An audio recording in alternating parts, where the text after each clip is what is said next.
두 번째 챕터인 기술에 대해서 핵심적이고 중요한 부분들, 특히나 글로벌 제약사가 관심을 굉장히 두었던, 어떻게 다르기 때문에 왜 좋은지 그런 부분들을 집중적으로 설명하도록 하겠습니다. 폐렴증 치료제 SBC101은 YG생명과학과 사피엔스바이오가 공동으로 개발하고 있는 첫 번째 프로그램입니다. 계속적으로 말씀드렸지만 저희가 생물학적인 어떤 복잡성을 가장 잘 이해하고 그래서 새로운 작용 기전에 신약에 접근한다라는 이런 전략으로 시작을 했습니다. 자, 보시면은 생물학적인 복잡성을 이해한다. 이 굉장히 큰 의미가 있습니다. 우리가 임상 2와 임상 3에서 임상 2에서도 효과가 나왔는데 임상 3에서 실패하는 경우들이 굉장히 많습니다. 그 이유는 우리의 몸이 굉장히 다양하고 복잡합니다. 그래서 이유는 알 수 없지만 무반응 환자들이 굉장히 많이 나옵니다. 이런 무반응 환자들, 그 다음에 이유는 알 수 없지만 3상에서는 파퓰레이션, 즉 환자군이 굉장히 많이 늘어나기 때문에 아주 굉장히 다양하다고 봐야 됩니다. 사이드 이펙트, 즉 어떤 그 독성의 문제에 또 걸려듭니다. 자, 이런 것들이 왜 그러면 생길 것이냐에 대해서 글로벌 제약사가 어떤 평가를 하냐면 아마도 타겟을 잘못 선정했거나 결국은 잘못된 타겟을 선정했거나 아니면 타겟이 하는 그 역할을 정확하게 이해하지 못했기 때문이라는 그런 결론을 내립니다. 그래서 노블 타겟을 발굴해서 그 타겟을 정확하게 타겟의 역할을 이해하는 것은 굉장히 중요합니다. 자, 그런 맥락으로 본다면 저희의 이 어떤 생물학적인 복잡성을 이해해서 노블 타겟을 발굴하고 검증하는 것은 굉장히 기술에 있어서 중요하고 이 부분에 많은 글로벌 제약사가 환호를 보내는 건 사실입니다. 자, 이 기초가 되는 부분은 구체적으로 제가 설명드려도 아마 일반적으로 이해하기 좀 곤란해서 핵심적인 부분만을 본다면 환자의 어떤 유전체 데이터를 초점을 맞춰서 노블 타겟을 발굴해 나가기 시작합니다. 그래서 그 노블 타겟을 발굴한 것을 기초해서 그 어떤 약효가 있는 그런 구조들, 화합물 구조들을 개발하고 그것을 실험을 통해서 검증하는 방법으로 진행을 하고 있습니다. 그것을 우리는 전체적으로 사피엔시아라는 어떤 플랫폼으로 설명을 하고 있고요. 자, 우리가 짧은 기간에 정말 대단한 일을 했고 저희 연구 임원들이나 연구진들한테 굉장히 감사하다고 제가 항상 표현하는 이유는 보시면 아시겠지만 일반적으로 신약 개발 단계가 선행 연구가 한 5년에서 10년 타겟만 발굴하고 타겟의 역할만 검증하는 것에 이렇게 5년에서 10년 긴 시간이 걸립니다. 그리고 그걸 기준으로 해서 신약 발굴이 시작됩니다. 그런데 보시는 것처럼 저희는 그 두 단계를 동시에 2021년도부터 시작을 해서 지금까지 어마어마한 임무를 했습니다. 제가 좀 전에 설명드렸던 보라색 소, 퍼플 카우가 왜 어메이징하고 말로는 설명할 수 없는데 이 대단한 것을 어떻게 표현할 것이냐를 보라색 소로 설명드린 겁니다. 이 짧은 기간에 어마어마한 일을 사실 한 건 맞습니다. 자, 그래서 저희 첫 번째로 나와 있는 SBC101 폐섬유증 치료제이고 곧 기술 이전을 기대하고 있는 기술입니다. 그 외에도 SBC113, 114, 115 많은 파이프라인들이 준비를 하고 있습니다.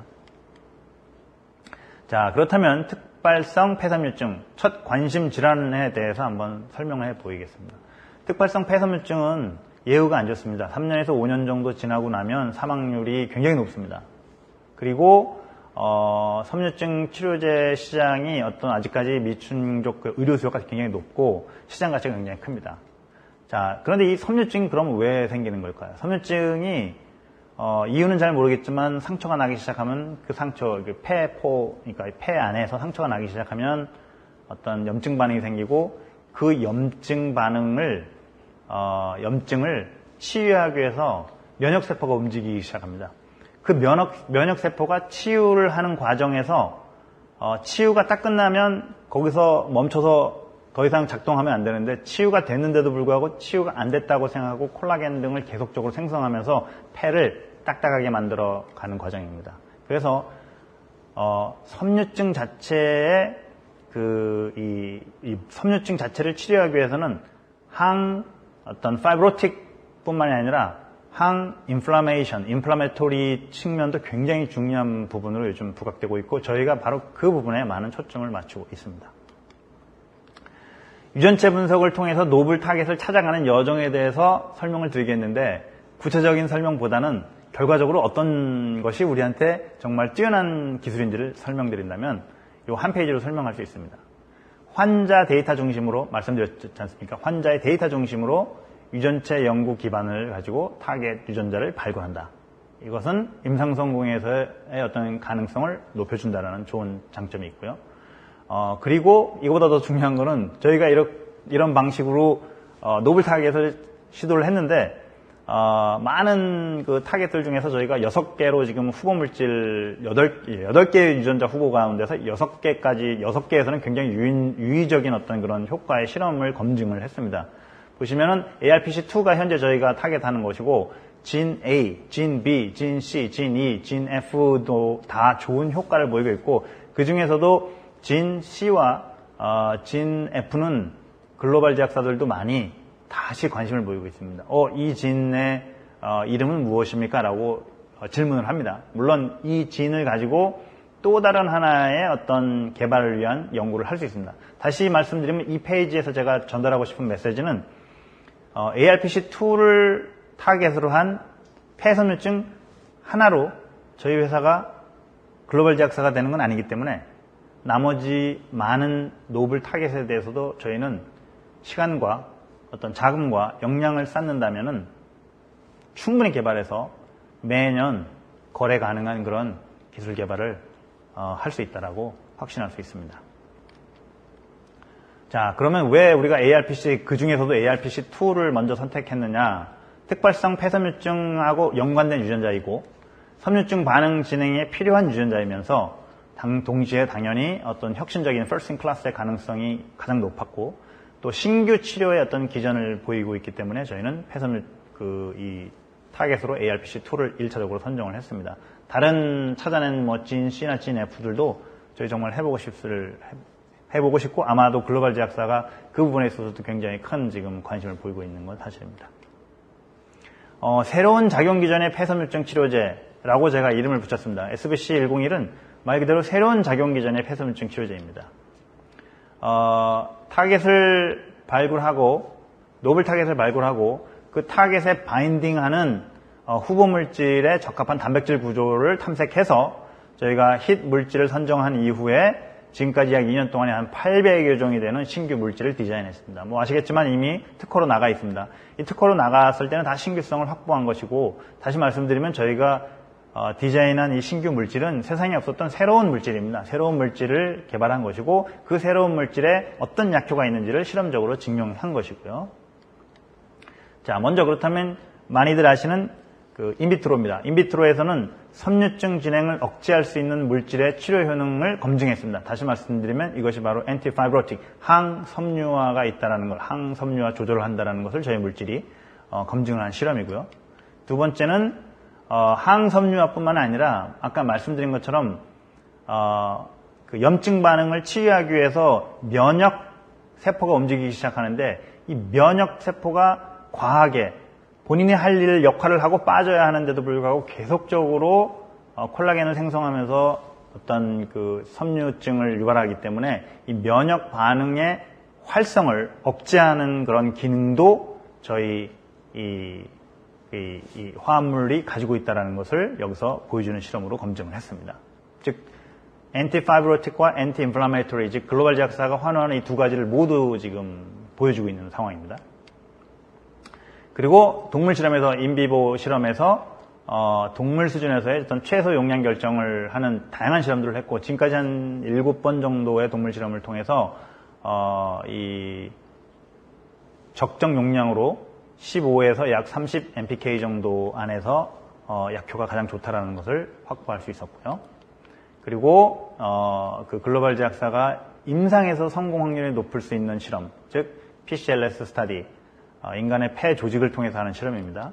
그 실험에서도 당연히 저희는 우수한 섬유증 억제 효과를 보였습니다. 여기서 또 특히나 중요한 점은 보시면 가장 오른쪽에 닌테단입도 같이 약물을 쳐봤습니다.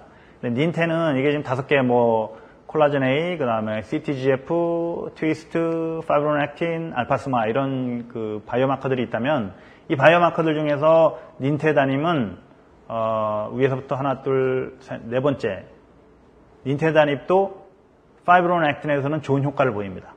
그러나 나머지 바이오마커에서는 전혀 반응하지 않습니다. 하지만 저희 약물은 이 5개 바이오마커에서 모두 훌륭하게 반응을 합니다. 그래서 글로벌 제약사들이 아까 말씀드린 것처럼 방금 전에 다르구나. 기전이 확실하게 다르구나. 뭔가 작용하는 방법이 다르기 때문에 바이오마커로 보통 많이 알려진 이 모든 것들을 잘 조절하는구나. 이런 것들을 확인할 수 있었습니다.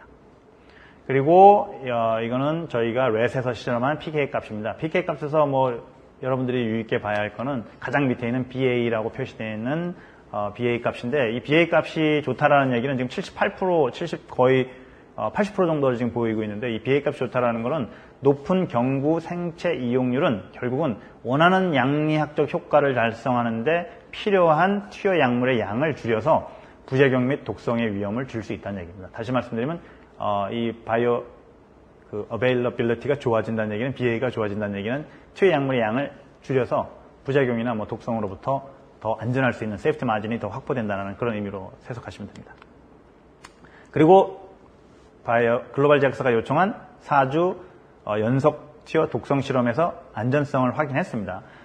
양을 보면 300mg per kilo per day인데 저희가 이 양을 늘리고 투여하니까 어떻게 말씀드려요? 세이프티 마진, 세이프티 윈도우를 더 확보하는 거는 맥시멈으로 먹이는 양은 가장 크게 늘리고 실제 약물을 조금 투여해서 효과를 보는, 그래서 왜냐하면 이 크로닉 병입니다. 만성질환이기 때문에 하루 이틀 먹고 치료하는 것이 아니라 꾸준히 먹어야 하기 때문에 가장 많은 양을 먹여보는 것과 아주 가장 소량으로 효과를 보는 이 두 가지의 갭을 늘리면 늘릴수록 안전성이 더 크게 확보가 되기 때문에 지금 300으로 되어 있지만 500, 1000까지도 저희가 지금 실험을 하고 있는 상황입니다. 왜 저희가 다르냐? 보시면은 SBC101은 한 가지 좀 초기 단계라는 것 말고는 굉장히 뛰어납니다. 그 옆에 있는 거 지금 표시가 잘 안 되는데 FG3019 요 약물 같은 경우는 이 주사제입니다. 여기 CTGF라는 것을 타겟으로 하는데 이 CTGF 아까 보셨는지 모르겠지만 우리 인간의 폐 조직에서도 굉장히 효과가 좋았던 겁니다. 그만큼 저희 약물이 특이하다는 건데 하여간에 FG3019 이거 주사제입니다. 그리고 로슈가 개발하고 있는 PRM151 3상에서 중단했습니다. 실패했습니다. 그리고 동시에 뭐 이것도 주사제였긴 했습니다. BI가 지금 개발하고 있는 PD4B 이니비터 이미 COPD 쪽에서 약으로 나와 있는 것이 있는데 자살 충동의 부작용이 보고된 것이 많아서 임상 3회 갔을 때는 성공 확률이 굉장히 낮다고 전문가들은 평가하고 있습니다. 그 외에 지금 BMS가 개발하고 있는 약도 임상 2회에 있는데 BBT877처럼 그 독성에 대해서 자유로울 수 없습니다. 그리고 대웅제약이 하고 있는 DWN 아주 오랜 기간 개발했습니다. 10년 넘었습니다. 우리 2005년에 했습니다. 굉장히 오랫동안 개발했습니다. 어떤 결과가 나올지 저도 궁금하지만 글쎄요. 아직까지 크게 주목받고 있지는 못합니다. 글로벌 제약사로부터는 주목받고 있지 못합니다. BBT877은 BI가 브리즈바이오로부터 기술 이전했다가 다시 반환한 겁니다. 오토택신 저해제. 독성으로부터 자유롭지 못합니다. 자, 우리는 이런 차별성을 가지고 있고 그래서 글로벌 제약사들이 우리에게 많은 관심을 보이는 것입니다. SBC101과 뭐 닌텔을 간단하게 비교한 건데 방금 전에 말씀드렸던 모든 내용들이 다 포함되어 있습니다. anti-fibrotic, anti-inflammatory, 그 다음에 면역 억제 기능도 저희는 조절하는 약물이고 또 세포 및 동물 수준에서의 안전성을 가지고 있고 하나의 파이브로넥틴이 아닌 다른 모든 바이오마커들도 같이 조절할 수 있는 그런 훌륭한 약물인 것을 여기서 보여주고 있습니다. 지금까지 설명을 드려주셔서 감사합니다. 감사합니다.